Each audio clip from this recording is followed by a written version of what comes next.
It's the podcast. Hey, we love you all. It's 110 Ocean Drive. We on the corner, baby. What up? Let's go. Okay, talk out of my wrist. Watch, I keep a stick. I keep a beat. Glock, you can hear it.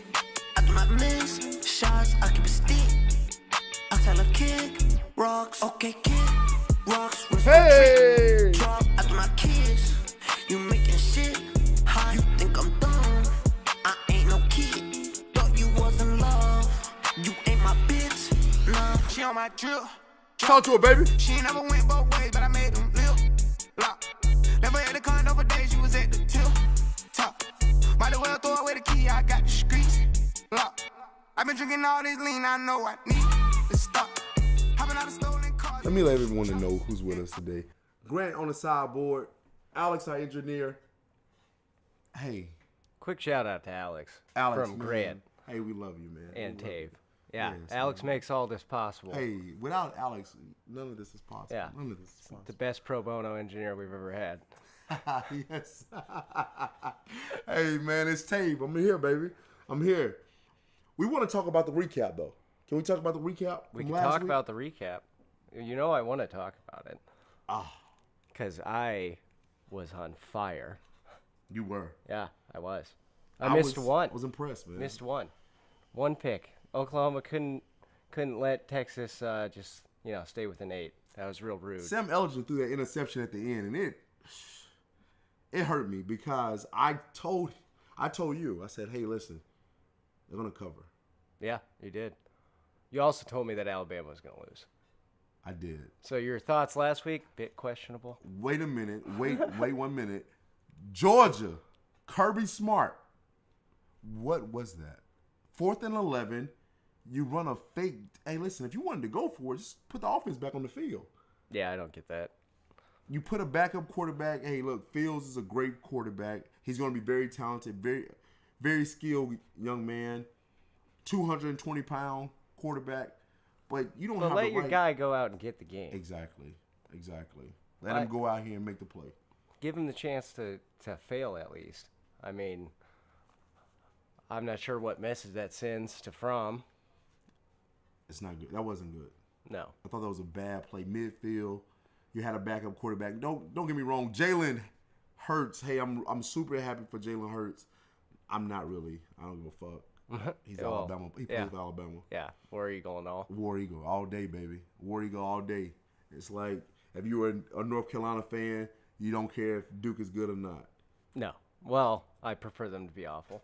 Every year. Yeah. If they could lose every game for the rest of the time, I'd be pretty happy. Just so everyone's clear on that. Kyler Murray, hell of a game. Kyler Murray, ice water in his veins. Which is going to kind of segue into our Heisman talk later. It will. Yeah. We got 3 guys we're going to talk about. Tua, Kyler. Dwayne Hoskins. Yes, Dwayne Haskins. Haskins. I like that. Hoskins. Sounds a little more sophisticated. Yeah, the boy's hot right now. He's hot. He tore. Dwayne Hoskins, so hot right now. Yeah, he's a hot commodity So hot right now. down there in. Well, Columbus, Ohio. but really, it's a 2-man race. It But is. we're going to get into that later. Let's talk more about how great I did last week. Got the winner of all of the championships right. Yes, There Washington. was. I briefly talked about Washington. I said that they were going to cover, I believe, and they didn't. Or I said they were not going to cover because it was 5.5, and they did. and they did. They won 10-3 in a barn burner. It was. Gaskins looked good. Yeah, from Gaskin always looks Washington. good. Yes. It's just he struggles when he gets up against those big physical teams. I feel like like the Bamas and stuff, because he's a bit of a smaller guy, but he did his job.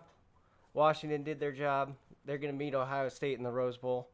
I don't know if Browning's play is going to translate well in the NFL. I have always felt like Browning's a little overrated. I agree. It's because he was. Washington just seems to get these quarterbacks that they come in as freshmen. They're just like, oh, this guy, like Jake Locker. was the same way. And I remember we played them twice while he was there, and 3 times. I believe he played in all 3 games. He did. But he was just never impressive to me. I was never impressed by He Jake went Locker either. in one of those games. I can't remember which one it was. He went like 3 for 27 against Nebraska, and I feel like Jake Browning's the same dude. I believe he Because is. they have he's not the running threat that Jake Locker was, but he's a little. I've seen him take off, and I just don't see it. I don't know. I have trouble with the Pac-12 quarterbacks in the NFL.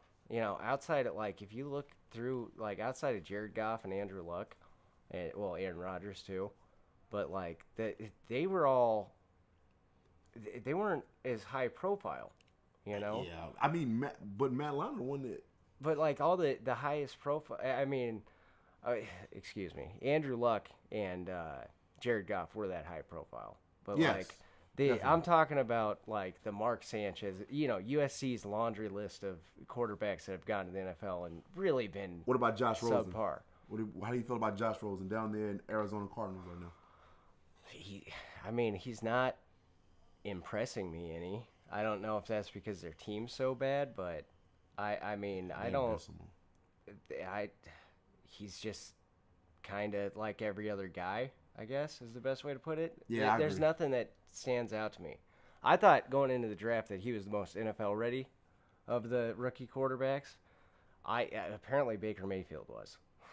Yeah, And, Sam Darnold. Sam Darnold. Yeah, he's had a tough year in the Jets. That's another one. It just seems like Marcus Mariota, even though he's just kind of, it feels like he's hit his ceiling, and it's not where you thought he was going to be after his rookie year, But I just don't.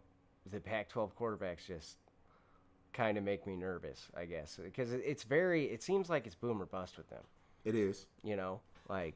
Matt Leinart, Mark Sanchez, bust. Marcus Mariota is kind of earlier in the year was kind of flirting with the bust. There's a lot of talk about he just needs to not be the quarterback anymore. But I also think this too, though. I think that when you have with the Tennessee Titans, you have a defensive coach, as your head coach. That doesn't always translate well. Rivera's down there doing it in Carolina, but I don't know. A linebacker coach being a head coach. It comes down for me with the Pac-12. It just seems like the teams there are just not as tough. Not even necessarily from a physical standpoint, but they're there's no team there that's been able to get it together since Oregon made the playoff. You had Washington that one time, but they were so clearly outmatched. Yeah, by Alabama. Yeah, that was bad. They haven't been competitive in one of these playoffs since Marcus Mariota was at Oregon, right. And I don't see the tough mindset, if that makes sense. Yeah, I feel like their mental state is just not there. Now let me ask you this: when you look at the game USC versus Notre Dame 2 weeks ago, did you feel as though Notre Dame was compared to a Pac-12 team, or do you believe they're more like an ACC team? They're in the independent conference, true enough, right now with football, but in basketball, in the ACC. Yeah. Do you feel as though they're ACC caliber, or do you see them as Notre Dame in football? Yes. I would put them more in the ACC, Big Ten, that kind of thing. That's pretty much who they play now, is a mix of the Pac-12, ACC, and Big Ten. But honestly, I see them most like a Big Ten team. Big Ten. Hey, Big Ten, y'all were trash this year, by the way. Abysmal. Yeah, that's because the process hasn't completed. Oh my gosh. Hey, heed the process. I do want you guys to know this though. With Clemson playing Pittsburgh in ACC championship game. Another one I was right about. Oh, We're both right on that one. Were. Hey, took the first half, by the way, it covered. Yeah, and in all seriousness, you did really well last week, too, as I far appreciate as a that, man. betting standpoint. I just did not pick the right money line when it came to Georgia, Alabama. Hey, but sometimes you got to make those. You got to make those picks, and you were, up until that last quarter, you were sitting pretty. Pretty. That's what they call me. Pretty Willie was what they call me. Pretty Willie what they call me. On these picks. Hey, so let me ask you, how do you believe, and this is kind of jumping ahead of things, and we back up a little bit. How do you believe Alabama is going to do against Kyler Murray, though? With Kyler Murray having the QBR that he had, 96%, the best in the country.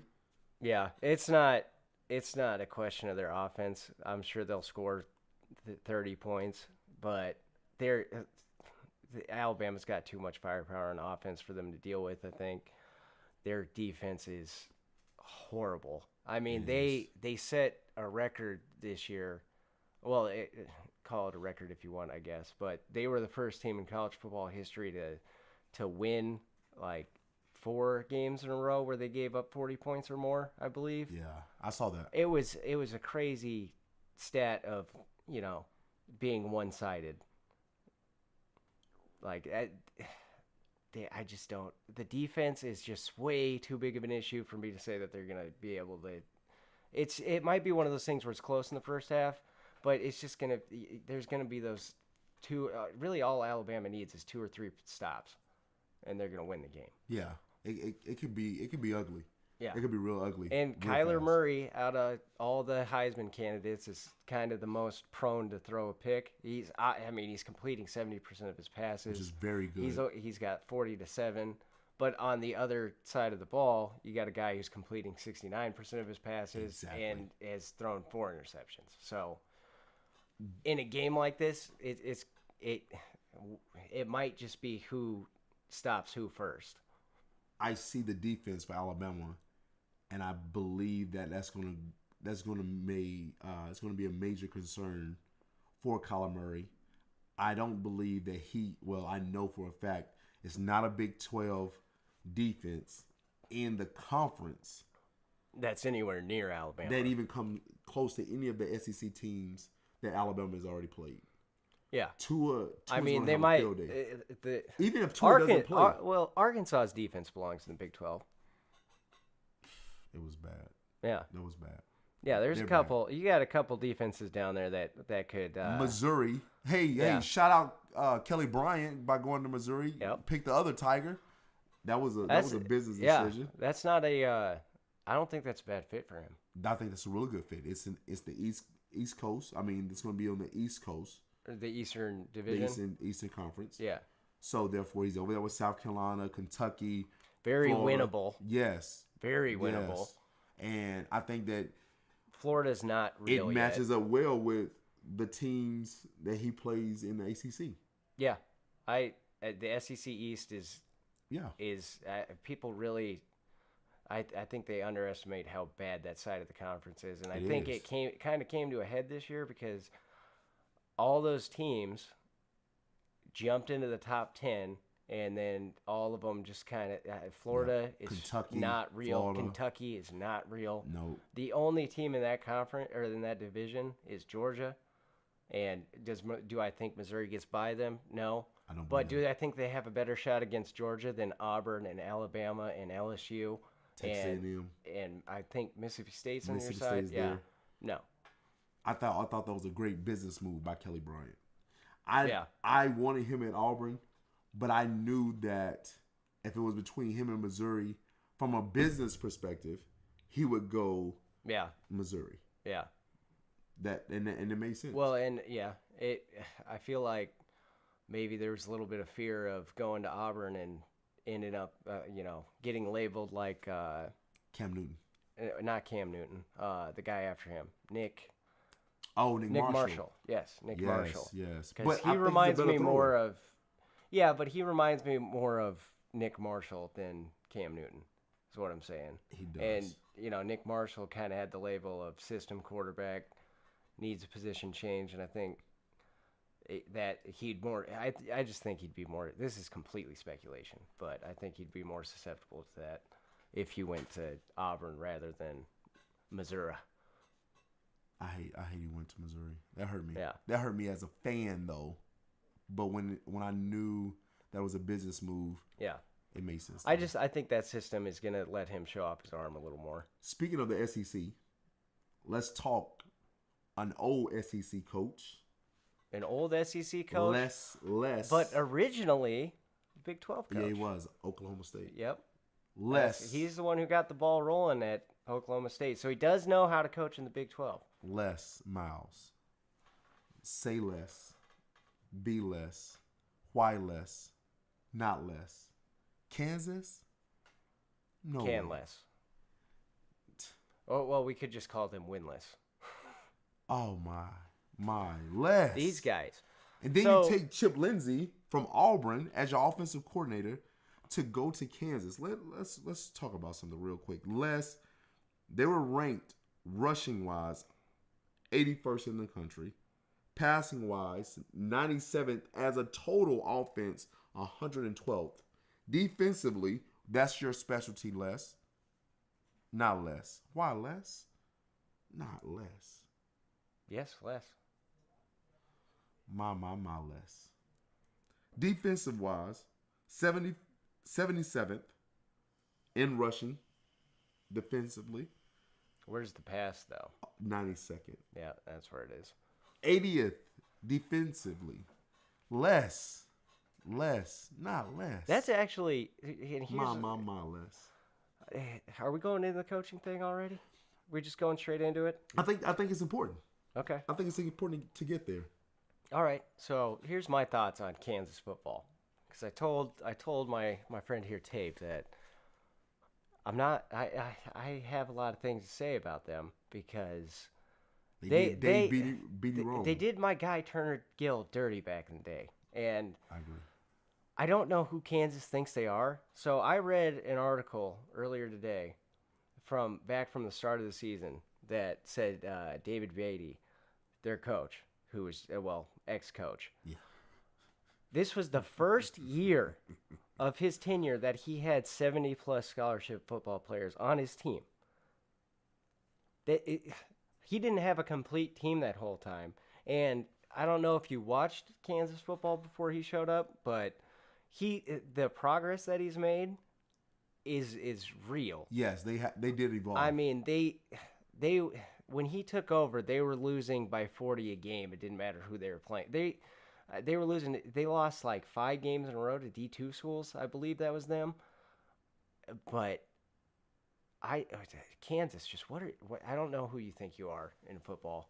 I really don't, because you fired guys after Turner Gill takes over the team back then. I can't remember what year it was, but they were winless the year before. Wins 1 game his first year, 2 games his second year. Fire him. And then they bring in Charlie Weiss. Fire. Terrible. That was a terrible idea. Yeah, it was a terrible move. For some reason, they give him the longest leash, probably because of his contract, and then they fire him. Then I believe there was a guy before this, David Beatty, that they fired after a year or two. And then when David Beatty shows up, they've got half a team. It's basically the replacements, but college football. And he finally gets a full team. This was the first year he got a full team, and they won 3 games? 3 games. They beat TCU this year. They beat. They beat TCU. Why are you upset State, about that? It was a close game with Kansas State. It was 21-17. Texas 24-17. And you're trading in that West progress. Virginia 38-22. Yeah. That was a bad business move. But I get it though. I get why they did it. They want to make a move back to be relevant, but I mean, who wants to coach there now other than someone who has no other options? Because Les Miles, let's be honest, at this point, there couldn't have been any other options for him. Yeah. I mean, unless you go to North Carolina with Mac Brown. Yeah. Mackey Mac. Yeah, that's another one. that was terrible. Well, that one I get more than this because, I mean, Larry Fedora was a dumpster fire that whole tenure. I mean, they got worse every year. This year they were awful. They were. They were awful. They were probably the worst team in the ACC. I'd have to check on that, but I'm pretty sure they were the worst team in the ACC. And to bring in Mac Brown there is a lot. Like, that kind of feels like Mike Riley did with Nebraska, where it's like, this guy's gonna stock the cover. He's the best we can do right now. Whatever, And it's a guy that you're bringing. The thing with Mac Brown is he started there, so I get it. Yeah, 87 and 90, 88 to 97. And they're not. Maybe he can get them to the point where they can get a guy that is a little more high profile. But who are they going to hire realistically? I wonder why you choose Mac Brown or Les Miles. I understand their resume. Yes, I get it. But the way the game has changed tremendously since they have coached. If you watched... When's the last time either of them coached? 5-10 years ago? Mac Brown's been a while. Yeah, it's been a while for Mac Brown. I think the last time, was it 2000? They won a championship in 05? Okay. Yeah. With Vince. It was 05 or 06. I think it was 06. And then he goes 4 years later, 2010? I believe so. And Charlie Strong took over and was there for 4 or 5 years. And now Tom Herman's in his third season, I believe. I think that with the game being what it is today, Mac Brown, especially in that conference, Mac Brown and Les Miles were two bad options. I think there are better options out there than those two. I really do. And with Chip Lindsey, I want you to know Chip Lindsey is not the offensive coordinator that you want. Auburn's offense was atrocious this year. It was terrible. It was terrible.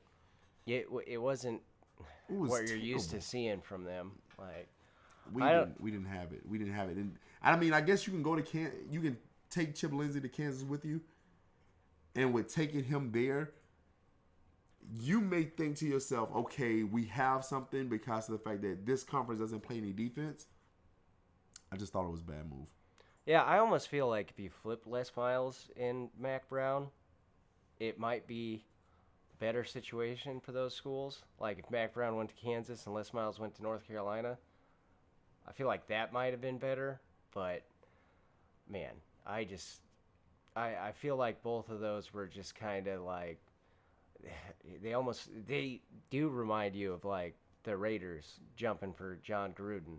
And it's just, can these guys, and these guys, it's even more concerning because they're both 65 plus years old. Right. So it's right. And both are getting rid of younger coaches. And it's just, I don't know what plans those two programs have for their future, but I feel like these are temporary patches while they, wait and see who else is going to eventually be out there. Well, since we're speaking about coaches, and we're staying on this topic right now, Urban Meyer retiring. That's definitely the biggest news. Oh my! Retiring 82-9 at Ohio State. 82. Listen to that. 82-9. That's incredible. That's insane. Never lost to Michigan. I like what he has created there. Yeah. I like what he's created there. I am thrilled as a Nebraska fan to see him go. You should be. You should be. Because I mean, he's an all-time great. Oh, he was a problem for you guys. He was a problem for the entire conference. He was a problem for everybody in the country. He was a problem for Nick Saban. He's the one coach that's consistently got Nick Saban. But again, he's in the SEC East. If you can get a coach in that SEC East, yeah. Well, that's what Georgia's finding out with Kirby Smart. I mean, it's gonna be your choice of LSU, Auburn, Alabama versus Georgia for the foreseeable future until someone other than Kentucky decides to give them a run for their money. I want to say this. Florida's just not it. I'm sorry, but they're just Not with Dan Mullen? You don't like it? no, I don't. Not yet. It might get good, but every time I watch them play, I see a team that reminds me of the Nebraska teams under Bo Pelini, where you just know they're gonna screw it up. You just know it.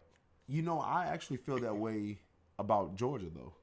I believe that Georgia is what Bo Pelini was to you guys. Well, Bo Pelini never won more than 10 games, so That's true. Kirby Smart's rolled off a couple of those. And Kirby Smart's won a big game. Bo Pelini never really won a big game. Like, he never won a conference championship. Kirby Smart's already done that. I think a better analogy of a Bo Pelini guy is Jim Harbaugh. He reminds me of Bo Pelini because he can Boy. He can beat every team except for the teams you need him to beat. Well, I feel like that's what's happening with Kirby, though. I feel like, shit, he beat Auburn. But can you get mad at the guy for losing to Saban? Yes, you can. I can't. You can. The only guy in this era of Alabama football that's been able to beat him consistently. Well, there's two guys. Dabo Swinney's been able to beat him once, which is amazing, because it's of what Nick Saban's doing. But he's kept their other games pretty competitive. But the only guy, Gus Malzahn. the only guy who's done it, We beat him 3 times. huh? Well, yeah. I mean, that's a rivalry. You guys. 3 out of what? Hey, 7, stop, 8. Stop. Don't But do you that. guys have done it. Don't do that, man. I'm saying on the biggest Don't be stage, disrespectful, the only man. guy who's been able to consistently get him was Urban Meyer, and he did it at multiple schools. He did. But he had, Florida has a lot of talent. The state of Florida has a lot of talent anyway. Yeah, no, and Florida should be Florida State, Miami. I'm ashamed of you guys because, come on, Do you put Willie Taggart this year? Do you put Willie Taggart on the hot seat all this the year? way. Willie Taggart was on the hot seat when he signed. He was on my hot seat when Oregon decided to hire him for no reason. I've never seen a guy. His record at every place before he left was 8-4. The next year, both places, their program took a jump forward. You saw it at South Florida. Charlie Strong comes in. They go 11-2. This year, Monty Cristobal, That's Monty Cristobal at Oregon. or Marco, I can't remember. His last name's Cristobal, but he comes in, and that team looks better immediately. So why in the world would you want to go from Jimbo Fisher to the guy who gets a program to they're 8-4. They might be good next year, and then leaves and are good. Yeah. I think that Willie Taggart is really going to have a difficult time if he doesn't do well this year. And this is only going to be his second season at Florida State. I don't see him coming out of the conference or coming out of this particular year, this following year, if he has the same type of team he had this. Yeah, this no, past and season. you got to remember this is the same program that forced out Bobby Bowden, who built the place. Right. Before Bobby Bowden showed up, it was an all-girls school. That's not a lie. That's true. Yeah. No, you're right. Yeah, so he missed a bowl game, and I'll tell you what, as a fan of Nebraska and a fan of a team who had a bowl streak like Florida State does or did, that is a cardinal sin. If you miss a bowl game, it's a cardinal sin. It is. It hurts as a fan to be watching everyone else play with your team. Yeah, and even if they're playing the Belk Bowl or the Music City Bowl, you guys play the Music City Bowl a lot as Nebraska fans. What is up with that? Did y'all not want to play in any other bowls? It's pronounced the Mediocre Bowl, and we've been mediocre. So, well, let's talk about Urban Meyer real quick. One more second. Urban Meyer leaving means what to not only his team? Wait a minute. Not only his team. What does it mean for his team, and what does it mean for the conference? I mean, I know it's good for Nebraska, but what does it mean with Ryan Day? Ryan Day's going to be coming in as a coach. He's a great offensive mind. Yeah. He does great. If you watch the way they performed against Michigan, you know he loves the middle of the field. He can eat you up on the inside and the outside. How do you feel about Ryan Day being there, and what does it do for the conference? I think he'll be a decent coach. I think he'll be a good coach. Will they be as scary as they are? No, because a legend's walking away. Trust me, as a Nebraska fan, the last time I saw a legend walk away was Tom Osborne, and look how hard it's been. You see it all over the place. When Nick Saban walks away from Alabama, it's going to be real tough for them. I don't believe so. I do. The reason I say that is because Dabo Swinney is on his way. You think Dabo's going to go? Dabo's leaving Clemson. If they get a guy like that, but if you don't replace a legend with a legend, you're going to have trouble. Like Frank Solich, by all accounts, was a very good football coach, but when you lose a guy of of that magnitude, like an Urban Meyer, who goes in there with guys like Tom Osborne, Bobby Bowden, all of those great coaches. Nick Saban will be probably at the top of the list. Probably already is. He is. Yeah. It's hard for me to say that because I don't like the ACC. But you cannot underestimate how difficult that is because you get so used to that style.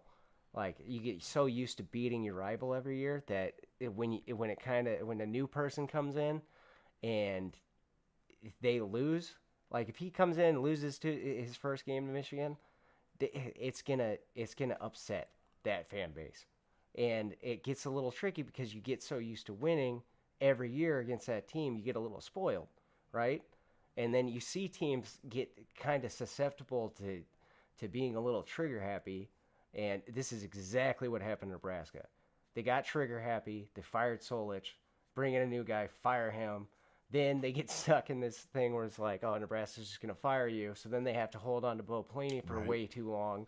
And then they fire him, and then everyone's like, oh, you're going to fire a 9-win coach. But you guys act like Bo was bad, though.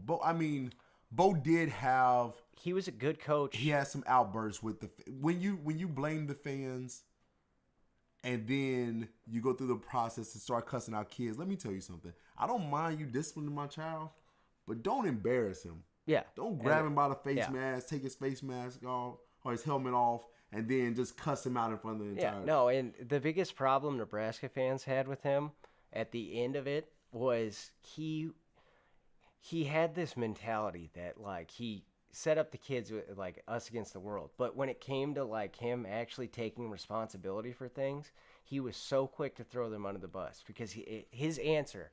Ask any Nebraska fan what the most annoying thing Bo Pelini said was, execute. We just didn't execute. And it's just like, at a certain point, your game plan sucks.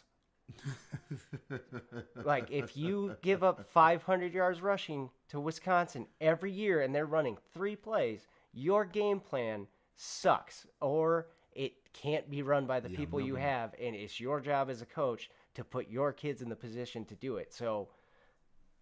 that was the biggest problem. I remember watching Melvin Gordon run down y'all throat. And he acted like he was something special here. And it's like, this man never won anything. He won games, sure. Did he win? Every time he got in a conference title game, he laid an egg. Yeah. He was up 17 to 7. 62 points one time in the conference game. Yep, that was Wisconsin. They had 3 running backs over 100 yards. 2 of them were over 200. Damn. That was Melvin Gordon's freshman year. So. Yeah.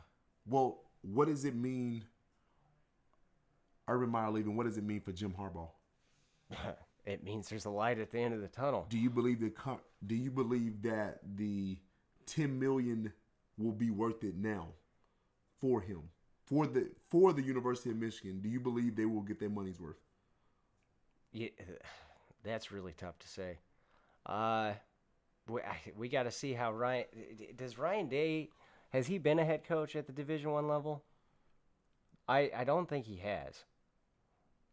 I don't believe so either. I think that the history of Ryan Day is only offensive coordinator.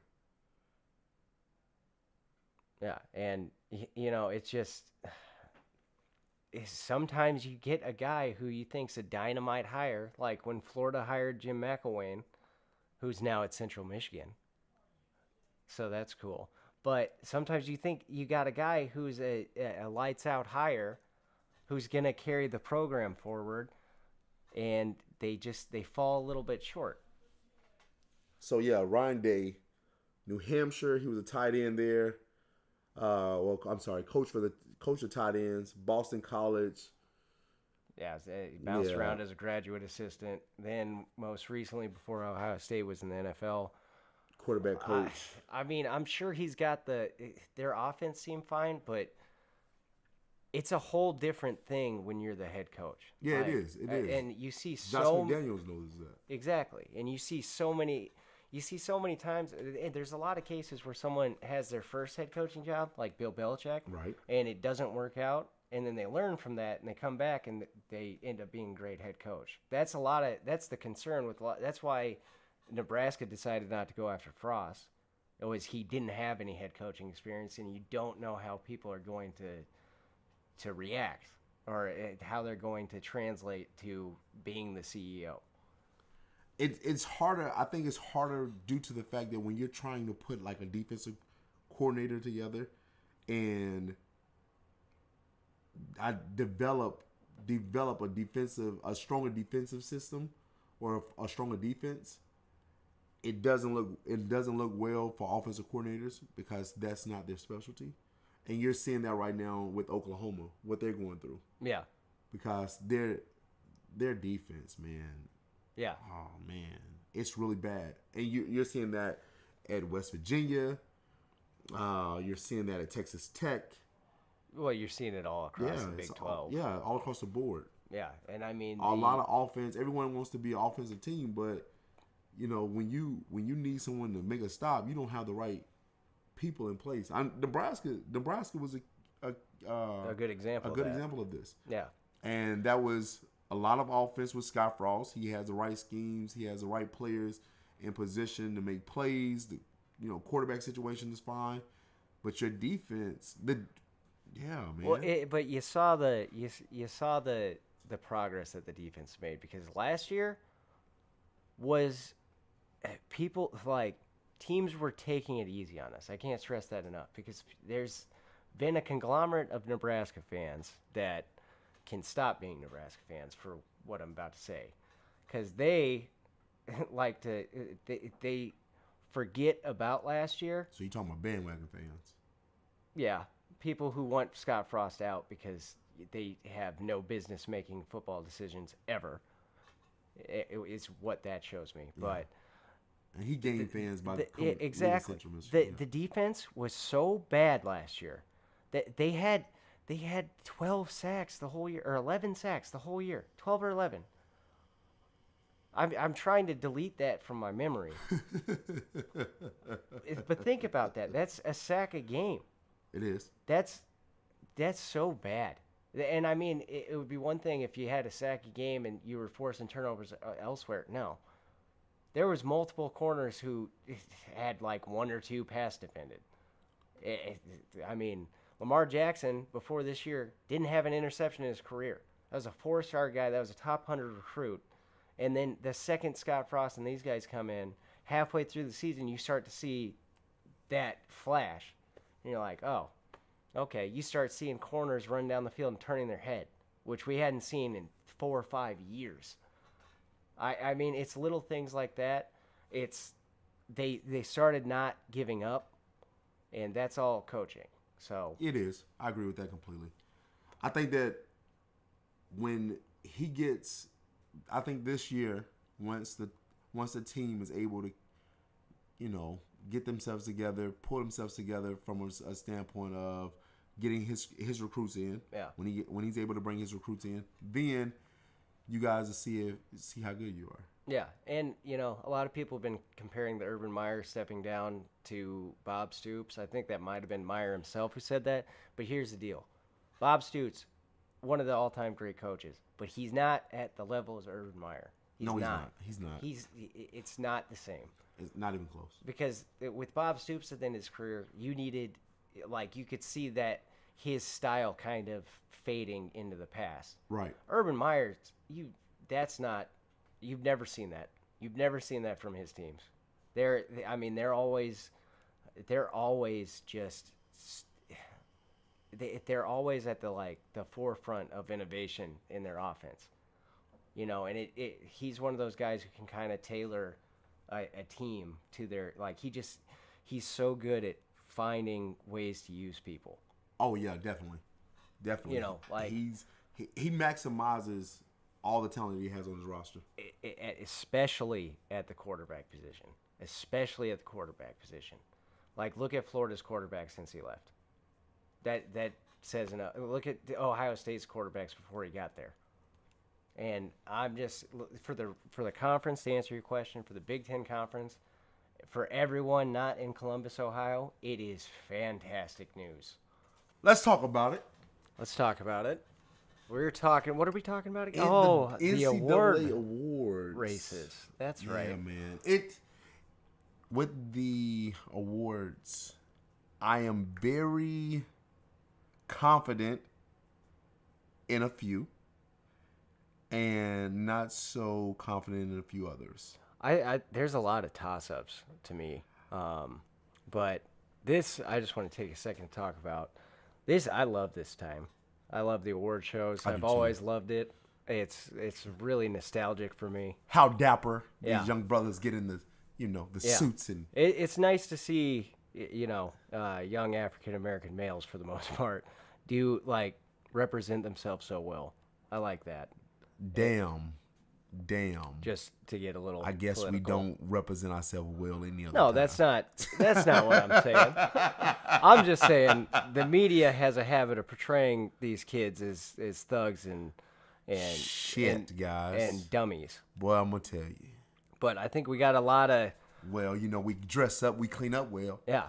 But you got a couple guys here that, like Kyler Murray, outstanding citizen from what I've seen. I love him. So let's get right into it. Let's start with the Heisman. No, really? Yeah, let's start with the Heisman. I'm going. At first I was very hesitant, as most people are, but I feel very confident in Tua being the winner, just based on his production alone. Yep, he's got 37 touchdowns on the year, 4 interceptions. It's a touchdown interception rate of somewhere in the neighborhood of 9. Yeah, 9.25. Yeah, that's pretty good. Now, I say that, but then I saw Kyler Murray, where we are with Kyler Murray. And that for me was shocking. He's sitting at about 4,053 passing yards. Yeah, about 1,000 rushing. 1,000 rushing yards. That right there, that's a game changer. Got to start calling him Mr. 5K. Oh, man, that is a game changer.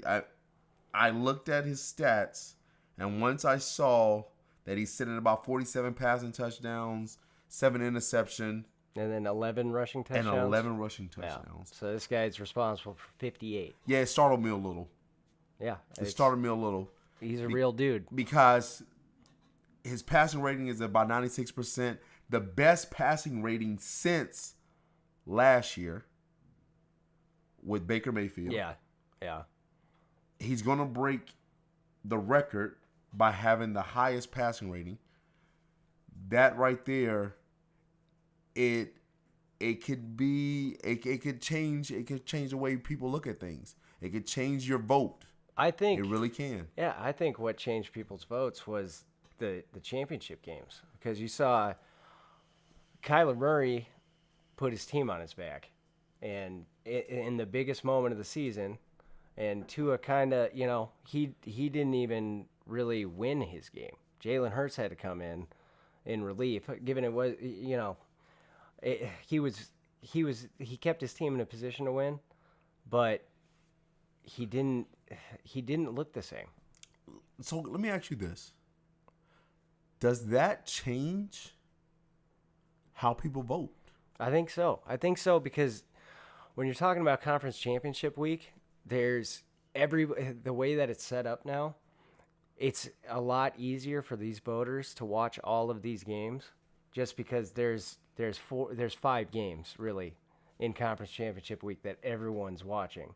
And at the top of that list is the SEC. At the top of that list is Heisman finalists, which is Oklahoma. And Oklahoma's they were at the 11 o'clock slot. Right. Nothing else was really going on right then. So everyone who tuned in, their first taste of that day was Kyler Murray putting on a show. And then they get to the end of the day, okay, how's Tua going to respond? How's he going to look in the last week? He got hurt. And in the first half, he had something like 40 yards and an interception.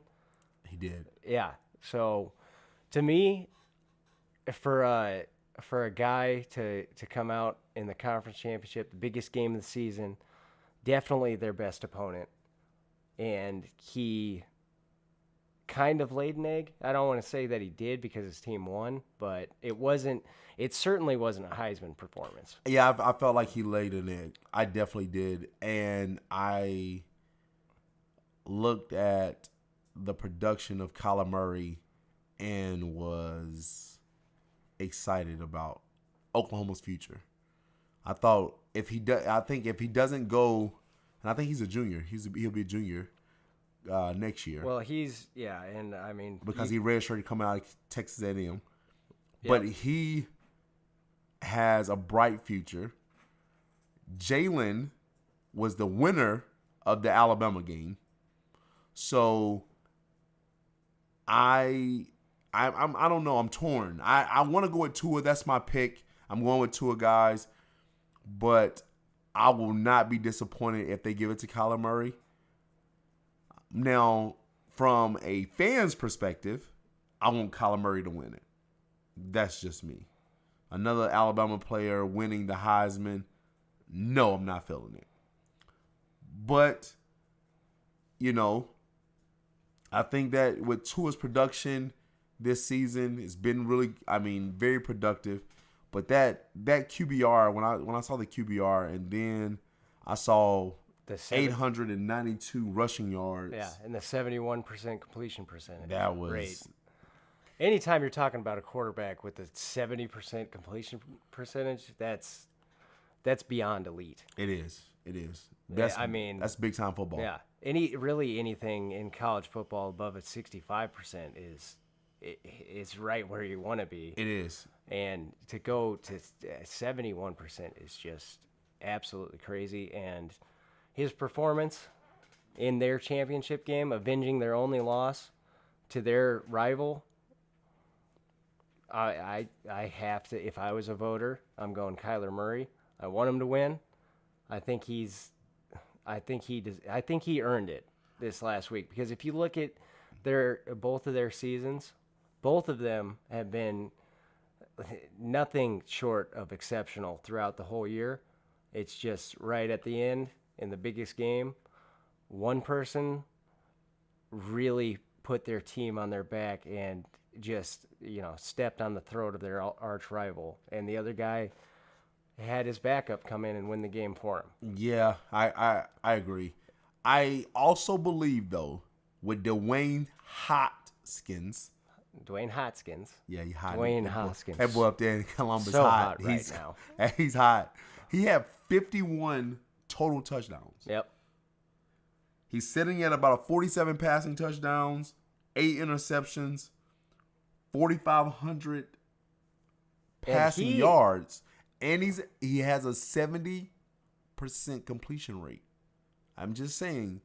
Yeah, the kid isn't, he's not subpar. He's a baller, and he does have the most touchdowns responsible for out of that group of 3. And they beat the shit out of Northwestern. I don't really think Northwestern is one of those type of opponents, but not only did he do that to them, but he did that to the top defense in the country. to the tune of what, 350 and A week 6 ago, touchdowns? a week prior. Yeah. Yes, 6 touchdowns, broke a record. I know that we are caught up on Tua, Colin Murray. I understand that, but Dwayne Hoskins, He does deserve to that be there. boy's hot. Yeah. Unfortunately, I don't think he has any shot, though. I don't either. I think the beginning part of the season, those two, it just... Is it the Iowa loss? The Purdue loss? I'm sorry, the Purdue loss. I think Yeah, so. it's the Purdue loss. I don't necessarily... I think that even if they won that, it'd still be a Kyler Murray Tua race. But, I mean, that's so tough to tell. It's because the Heisman is just much about perception as anything, and the perception coming into the year was, with Tua, was this guy just won the national championship. He's gonna tear through this year, and he did. And then the perception of Oklahoma was that they were gonna skip a beat, and when they didn't, I think people were immediately like, "Oh, this Kyler Murray kid," I mean, his play obviously earned that. Oh, definitely. But with Haskins, I just feel like everyone, even though he has the stats, I feel like the perception is that he isn't as prolific as them, which is weird. But that's just the vibe I get because I've been watching this guy play the whole year. He's been doing this the whole year, and at the beginning of the season, all the media outlets were on him, but that you just kind of saw that shift to just Kyler Murray and Tua. So I wonder if this Ohio State team, with the Purdue loss, I do wonder if they win that and they look like they were supposed to. But the thing with him is, I mean, you almost lost at home to a Nebraska team that was winless. Right. Yeah, or well, not winless, 2 wins at the time. Yeah. I mean, it But- felt like 2 losses. I mean, they were, Bethune-Cookman. they were 2-6. Theory. Can I throw a theory out there? Oh yeah, My theory is, with Urban Meyer bringing up this retirement thing, will voters feel some type of way knowing that he has a finalist in New York City Saturday night? Will they feel some type of way and think to themselves, you know what? This is not just about Dwayne. It's also about Urban and the Buckeye fan base. Do you think there's a possibility there for Dwayne Hoskins to win this? no, flat out no. I think. Let me clarify that a little bit. So what I think is, I think he deserves the consideration, and I think he should be closer, but I don't. That's not up to us, though. You're right. There's a bunch of guys with Heisman votes that it's real up in the air whether or not they should, to me at least. And you've seen weird things happen with this race, but the last 5-10 years has been pretty, you've pretty much known who, if not the guy was going to be, who the 2 or 3 guys who really realistically had a shot. Usually anymore it seems like it's a 2-man race, and it's generally quarterbacks. Yeah, I agree completely. Well, my pick, I'm going with Tua. Yep. That's what I got Saturday at 8 o'clock on ESPN. Who you got? I got Kyler Murray. Kyler Murray, man. Kyler Murray, just because of those Big conference time championships. Yeah, and it's so hard to nitpick these guys that they make so few mistakes and they're so good all the time that you really have to look at the one performance to me, because they were both spotless going into this, and one of them had a spot-filled game. One of them had a spotless game, and that's what it comes down to for me. So let's real quick run through our picks for the other awards. Well, for the Biletnikoff Award, I got my guy Tylan Wallace coming out of OKC, Okie State, sitting at about 79 catches, 1,400 reception yards. I mean, that Big Tylan is balling. Yeah. And OKC. Can you see? Stillwater. I can see. Okay, I can yes. see. Yeah. 12 touchdowns total. I got him winning the Biletnikoff. What you got? I gotta agree with you on that. You've been on him since Man, I'm a fan of him. since I tried to convince you that West Virginia was gonna win, and they didn't. He kind of reminds me. He kind of reminds me of Dez Bryant. They've always got a guy there. Yeah, they do. You know, and he's a big time baller. He's a baller, man. yep. It's hard to argue with that. And then we got the Bednarik. I think we're both pretty set on Josh Allen from Kentucky. He's got 14 sacks, 5 forced fumbles. And Man. they struggled a little bit down the stretch, but That's a bad. Yeah. That's a bad man. I don't get me wrong. I'm a big fan of Christian Wilkinson, coming out of Clemson. Huge fan of him. I just don't see that going to anyone but Josh Allen. 14 sacks, man. That's Yeah. incredible for a year. yeah. That's incredible. No, and he kind of reminds me of like Lamar Jackson a couple years ago, and how he was just so good the first part of the season that he pretty much locked it up then.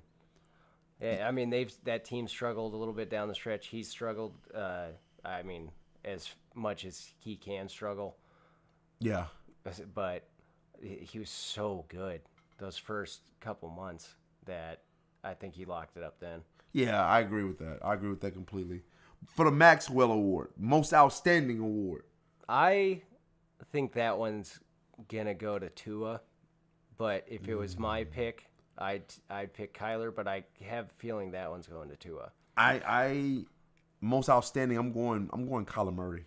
Kyler Murray. Kyler Murray, Most Outstanding. I give that to him just based on the fact that he has almost 1,000 rushing yards, 4,000 passing yards, 51 total touchdowns.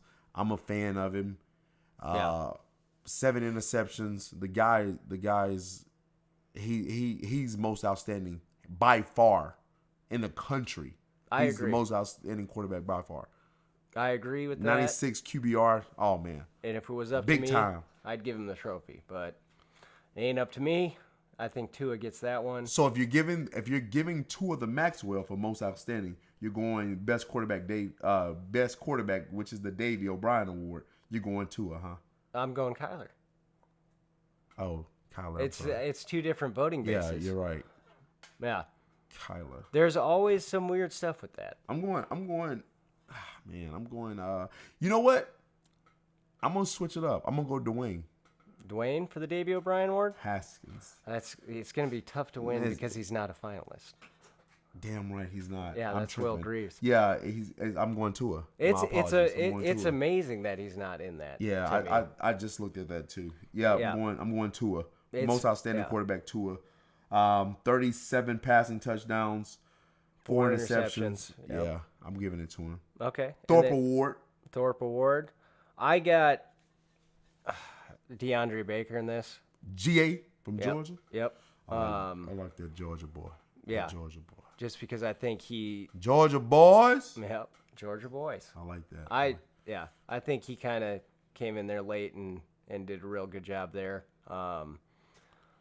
Yeah, I mean, that's kind of tough because there's not that DB that this year that like people tried to mess with and have the huge numbers. Like Baker and Greedy Williams both have 9 passes defended, which is good for like 6 in the SEC, and only have 2 interceptions. But I think that's kind of what you want out of your corners now because it shows you that people aren't really willing to pick on him too much.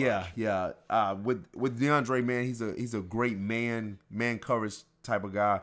You put him over there on that corner, And he makes plays. Oh, he does. He makes plays. He's a great coverage corner as well. I love how versatile he is. Yeah. You know how strong he is from a cornerback perspective because he's about 6 foot. Yeah, he's 5'11", Yeah. so he's a little smaller, but it seems like he does a lot, and they're their run support and stuff like that you don't see a lot of corners do. Nice physical, Yes. It's hard to seal the edge against him. So I'm with you. I'm going DeAndre Baker as well. all right, we got the Doak Walker Award. This one's pretty easy for me. Prime time I think it should be running back. the primetime running back of the year. I think it's pretty simple. I think Jonathan Taylor from Wisconsin Yes. has done our job for us in determining who the winner of this award is. He's got he needs 11 yards to hit 2,000. That's pretty much all I got to say, I feel like, but we'll continue. 2,000 rushing yards in a season. That's big time. gosh. Big time. Only one opponent managed to keep him under 100. He had four 200-plus yard games, including one 320-yard effort against Purdue. I believe it was 321 to go along with a triplet of touchdowns. That's a bad man right there. So this guy's got 15 touchdowns on the year, 2,000 yards. You will be at 2,000 yards, obviously. Yeah. I'd give him the trophy to You me. should give it to him right now. And there's a lot of great running backs out there. The kid from Clemson. Yep. Big time. Yep. And then Henderson from Memphis. From Memphis is They great. should But kept giving him the ball against UCF. anytime you're talking about a guy getting to that 2K mark, it's tough to argue that they don't deserve the Doak Walker. So Yeah. No one else I'm- has a chance. I'm giving it to Jonathan Taylor. But again, just like I said before, we don't make the decisions. But we were talking about how Ohio State's fan base would feel. How do you think Wisconsin will feel if this guy doesn't win this award? Wow. That robbery. Yeah, slap in the face is what comes to mind for me. I agree. All right. Well, guys, that's the wrap up for the NCAA 2018 Yep. awards. Yep. So we got Kyler Tua as the Heisman. Yes. Disagree on that, but we'll see. One of us has got to be right. That's positive. Yes, I agree. And then we got Tylan Wallace in agreement for the Blitnikoff. Lock it in. Benark, Josh Allen, Maxwell, Tua Kyler split again. Yes, Davey O'Brien, we both got Kyler, right? we do. We both got Kyler. Thorpe, give it to the Baker. Give it to the Baker, man. I like it. And then the All Doak day. Walker, give it to the dude with 2,000 yards. Big Johnny, honey. Big Johnny. Come on over, Johnny. Just get you a sandwich. Yeah. So then, we're gonna go into the one game of the week. This week's primetime game. All right. So we're talking about the primetime game now. Prime time television. That's funny. Yeah. Army Navy. 2:00 game. 2:00 game.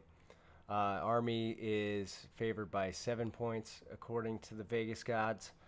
Over and under is 40. Over and under is 40. That's really low. That is. You're talking about two teams rely heavily on their running game. Both rank in the top 11 in their rushing attacks. Navy is 11th, Army 9th. Not a whole lot in the passing game. At all. Yeah. And, the defenses, Army is ranked 71st. Navy's somewhere down in the basement at like 270. And that's for points scored, not yards allowed. What was more disappointing for me is to know you have a quarterback on your team. This is on Navy side that has a 44% completion rating. Well, yeah, and I mean that's kind of what you would expect from a triple option team, but it is quite funny. And Coach, I think man, you got to recruit a better. You got to recruit a better he's quarterback, got man. 2 touchdowns Yes. throwing. You have to recruit a better quarterback. 2 touchdowns, 2 interceptions. Yeah. No, and on the other side, you got what's weird about Army is they're the 9th ranked. They've got the 9th ranked rushing attack in the country, and they have no 1,000-yard rushers. Yeah, that's true. It's kind of weird. So a lot of balance there, a lot of different options there. Well, this obviously. quarterback at Navy, man, he's a little scary. He's a little scary for me. I think the most passes he had this year was against Houston. He threw 14 passes. Yeah, that's a lot. That's a lot of passes. He threw 2 passes against Memphis. Dwayne Haskins might have thrown more passes in one game than their entire season. Hey, man. Hey, listen. I don't like the quarterback situation. The running back situation, you know, it's not too bad, but I'm still going with the 3-9 team. It's still going. I Navy. want the points. Give me that +7. And what's this? You were kind of talking earlier, like you want to take them straight up. Is this true? Yeah, let's go. I want the money line with it. Okay. The money line. So, you know, as we talked about last week, there's a few screws loose up in Tave's noggin. I think he might have lost his mind. Do you remember where you put it last? Hey, I'm just kidding. I don't mind that pick at all. It's a rivalry game. it is, man. Rivalry games are great Yeah. until we watch Northwestern and then we And saw whoever their rival is. and then we saw Texas and Oklahoma and Yeah. So, Alabama and Auburn. yeah, this is a huge game. It is. It means nothing. Does it? But for me, I mean, it's outside the first of meeting was 1890. yeah. You know that? And yeah, I did know that. The first meeting. In all seriousness, it does mean everything for those academies and the people on the field and the guys who are getting ready to go, serve their country for us, which is great. Love that. And I love seeing them happy. But at the end of the day, it's not going to be too exciting of a game for me. But No. I'm taking Army. I'm taking the points. I'm taking the over. I like that. Yeah. Let's go with the over. I would definitely pick the over. Yeah. The more than over anything else. is at 40. It's real low. Yeah. I see this being about a 28-21 game. I like that. I see it that way because, for the last 5-10 years, Army's just been they've been Navy's little like a cat toy. Yeah, like when you throw a little fake mouse or laser pointer, that's what I feel like they've been to Navy. They know that. I think they're tired of being their whomping whatever you want. I think they're over that. And this year they're coming in as the bully, not the bullied. They're the predator, not the prey. And I think they're try to get back at Navy for all those years of domestic violence and abuse. -7 Yeah. for you, huh? Yeah. So you're taking Army -7 over 40. I like it. Love it. Love it. Love it. Yeah. So that's our picks. Tave's got. Anytime a rivalry is older than your mama. Yeah.